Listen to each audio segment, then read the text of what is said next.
sa magagandang asal ay salat na.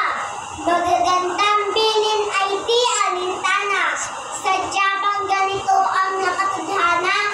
Sa kalikasan ay walang pakialam. Di na alintana ang kalinisan. Pakikipagkapwa-tao'y panlabas lamang.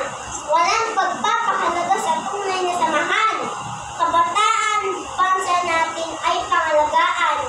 Hindi ba tayo pag-asa ng bayan?